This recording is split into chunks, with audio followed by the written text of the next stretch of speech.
כך קשה לך לראות אותו מתגרד ככה. וזה ברור לך שיש קשר למצב הרגשי.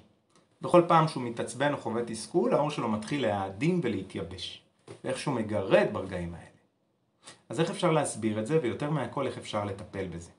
נעים מאוד, לי קוראים יוסי דרור בניין, ואני מטפל ברפואה סינית מתקדמת.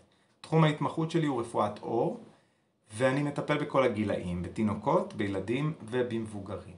והיום אני רוצה להכיר לך את הורמון הסטרס, הורמון הקורטיזול. זה הורמון שבעצם מופרש במצבי מתח, לחץ וחרדה. כאשר הקורטיזול מופרש בצורה תקינה הוא נהדר, הוא בעצם שומר עלינו, שומר על המוכנות שלנו. אבל הפרשה מוגברת שלו לאורך זמן משפיעה לרעה על הגוף ועל העור שלנו.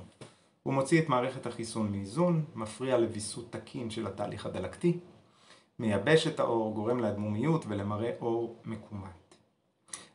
בעצם הפרשה מוגברת של קורטיזול מתבטאת גם בפן הפיזי וגם בפן הנפשי. בפן הנפשי נראה חוסר ויסות של רגשות, כל רגש יחווה בעוצמה גבוהה מאוד. ובפן הפיזי נראה התבטאות של מחלת עור דלקתית כמו דרמטיטיס. ולכן טיפול רגשי בלבד יהיה בעל השפעה מועטה על שכבת העור, אם בכלל. אז מה עושים? במצב כזה יש צורך לטפל ישירות ברקמה הפיזית שאחראית על ההפרשה המוגברת של הקורטיזול.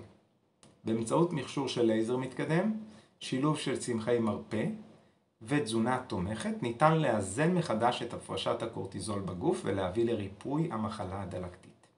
התוצאה היא ילד רגוע יותר, מבוסת רגשית ושוב עם מראה עור חלק ויפה יותר. לפרטים נוספים מוזמנים ליצור קשר, בריאות שלמה.